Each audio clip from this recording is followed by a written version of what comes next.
Daddy నాకు నాన్నమ్మ ఇంట్లో బోర్ కొడుతుంది డాడీ, త్వరగా రా డాడీ. హాఫ్ అన్ అవర్లో వచ్చేస్తాను తల్లి. సరే. స్మైలీ. డాడీ ఎందుకు బోర్ కొడతాను తల్లి? నాన్నమ్మతో ఆడుకోలేదా? ఎందుకు ఆడుకోలేదు, బాగా ఆడుకున్నాం. ఆడుకోనే నాన్నమ్మ అలసిపోయి పడుకోయింది. అంటే నాన్నమ్మని బాగా సతాయించుంటున్నావు కదా? లేదు, ఆడుకున్నాం. సర్లే, పోయి మాస్క్ టోపీ తీసుకురా, వెళ్దాం. సరే డాడీ.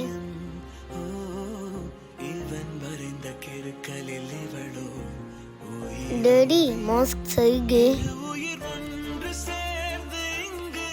మీరు కూడా ఎండకు పోయేటప్పుడు తప్పనిసరిగా ఫేస్కి మాస్క్ వేసుకోండి. అలాగే చెవిలో వేడిగాలు పోకుండా చూసుకోండి. మర్చిపోకుండా క్యాప్ కూడా పెట్టుకోండి.